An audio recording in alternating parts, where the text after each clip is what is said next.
Hey there. This is a Bane Engine devlog. Okay, so this is kind of the first one. This is my stab at kind of a PBR type engine that can implement like complex rendering features. And I apologize if it seems like I'm not very familiar with this code base because it is my code base, but I just haven't worked on it in a in a fair amount of time. I haven't worked on it since like March. Just haven't had the time. However, I did want to devlog this for other reasons, so I guess let's just jump right into it. So one of the first features that I would like to point out is there is an entity component system. So it will allocate and deallocate components, and it'll actually put them in a linear block. So I have this general object allocator, and it will just reallocate blocks and try to keep the memory of the components contiguous. And whenever you free components, it will just do everything in its knowledge to keep the components contiguous. So that way, whenever update is called, there's not as many like weird cache misses, stuff like that. And then I'll go into my component. So component base. So here, there's the base class component. Now, what's really interesting here is that so obviously get component is needed to be able to identify like objects that are within the component, right? So it'll be able to, whenever you call get component, you'll be able to get them. So what I do is I'll generate a compile time hash of each of the components. It's just a standard dbj2. I'll generate a compile time hash, and I just, that's what the implement component was before. So I'll go into main, and whenever you add the component, or no, whenever you have a component, you'll call implement component, and I don't know what this error or this warning is. I'm not really sure, but it will essentially, just fill all that stuff out. So it'll generate the hash and then put it as like a static member of the component. Allowing them to be unique. So far, I haven't had any like weird name clashes. Let's see. So I think add component. Yeah, so add component, the allocator will just, allocate a new component in a continuous line of memory, and then it will basically, then there's like the memory of the components, and then there's an actual like list of the names in air quotes, which is just the hash. Sorry about that. That was my phone.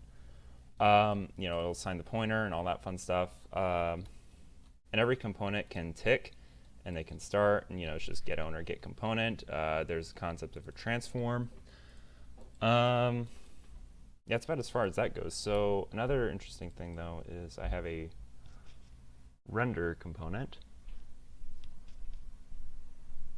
One second. Sorry about that. So I have a render component as well, and there is a little bit of reflection within here. So you can implement a base class, and it will just basically give you type information about the base class. So yeah, you can inherit from render component, and then that will give you the submit feature function call that will be called right after, not right after start, but after all the starts have been called, all the submit features will be called. And basically, so for meshes, it will be, okay, create our constant buffer, add our mesh to the scene to be drawn, and then looking at this, it looks like I had some kind of like render sorting, maybe. I think I had some kind of render sorting. Yeah, so it was material.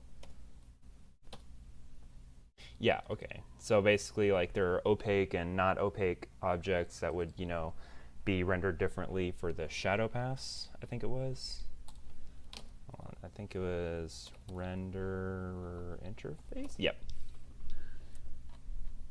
Yeah, so basically, there's just some add opaque object, add basic mesh, that sort of thing.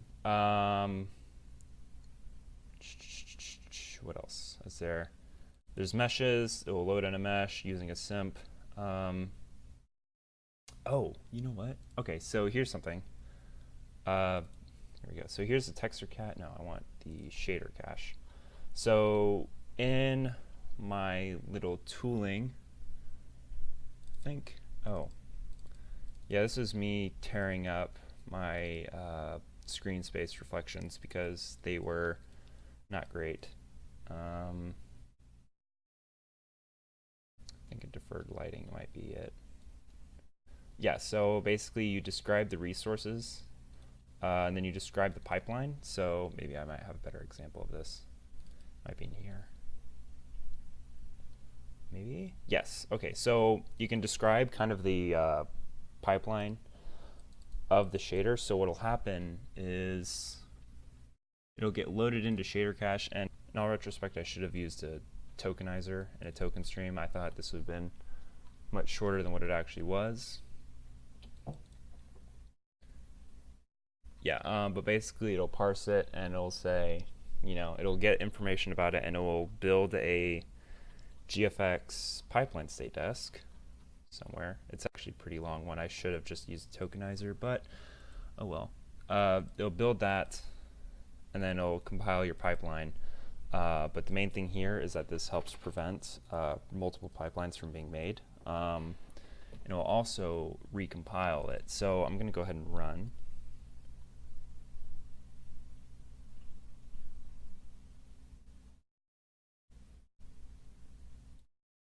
Okay, and here's like just some really basic stuff. But so I press P and I get this kind of prompt in here. So I'm gonna go into deferred lighting and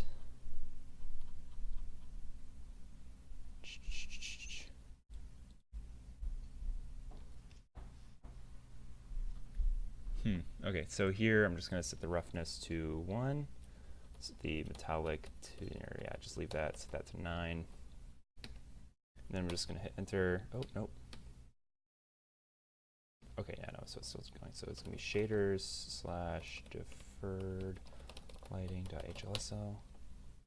Yeah, so then we can see some of the stuff was updated. Still some bugs with my PBR rendering. Yeah. Some mesh cache. I didn't think there was anything in here. Pipeline cache. Yeah, so basically here I'd be serializing the stuff to like all the descriptors to JSON.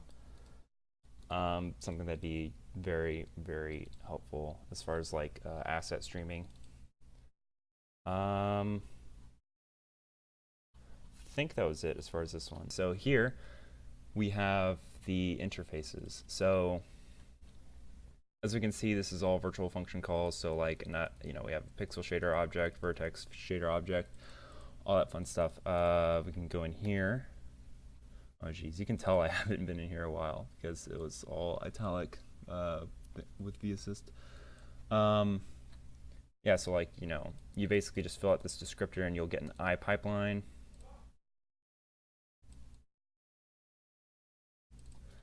Sorry about that.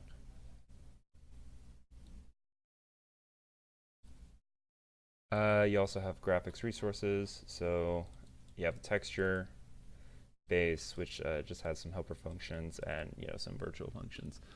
You have shader resource views. So I have a shader table, which helps support with DirectX 12's binding model. I have a graphics scan list. So here, so basically I do remember this. So essentially the begin pass and end pass and all that fun stuff. The idea with that is that I will be able to at some point rewrite this to support Vulkan and OpenGL, just for, I guess, the hell of it. I'm not really sure. Yeah, so we can set the vertex buffer, set the graphics pipeline state.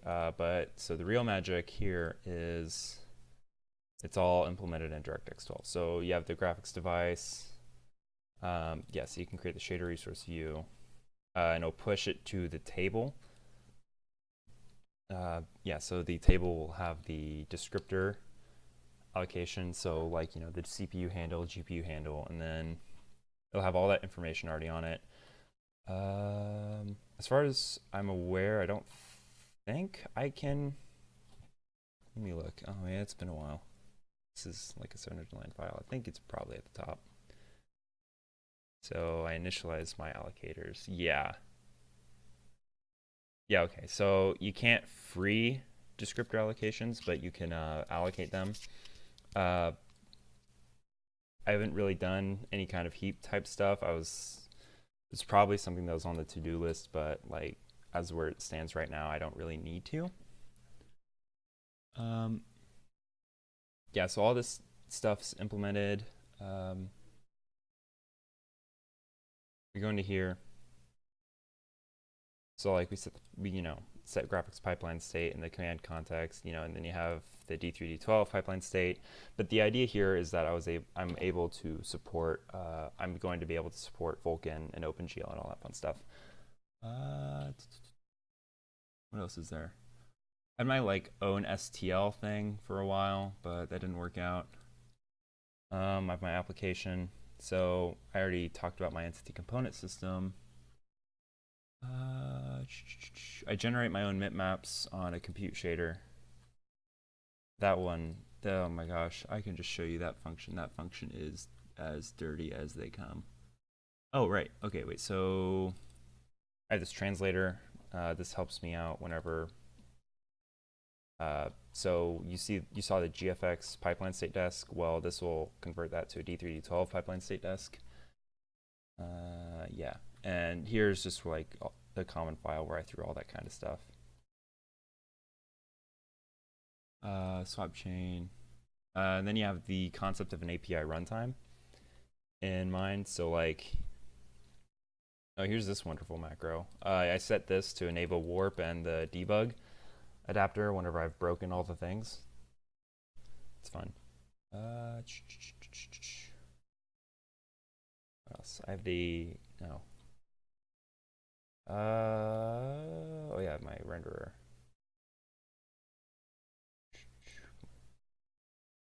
There it is. Okay, so here's my deferred renderer. I mean, it's just a standard deferred renderer. As far as the gbuffer layout, I actually, create the gbuffer, create the render pass, and so then for like rendering stuff with that, I will, begin with the deferred pass, or with the gbuffer pass, and then I'll apply the lighting. At some point, SSR was in here, but I took it out because it was all broken to shit. What else was there? I can't really think of much else. There's a camera movement component which goes in with my entity component system. Another thing I'd like to show off, so let's go back to deferred lighting. Yeah, so I set some constants here. There's a bug with my gbuffer. Basically, I was having trouble sending the data over, but so I go, I think frame was passed in. Sine frame divided by 20 plus 0.5.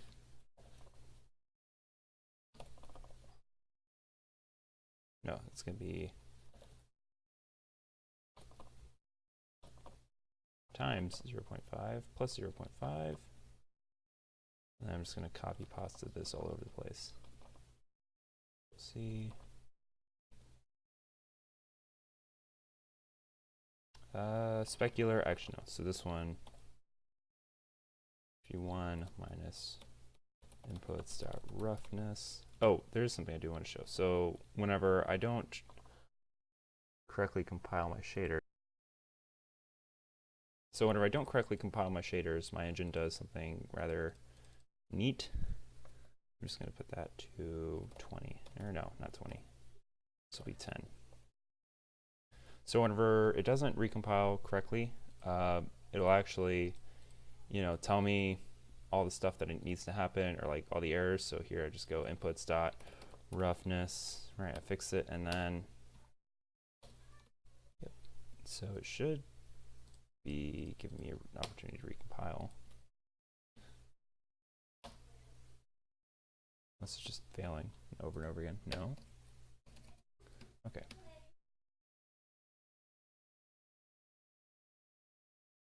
So as we can see, there's PBR, Fresnel is modeled, roughness is modeled, IBL, that sort of all that fun stuff.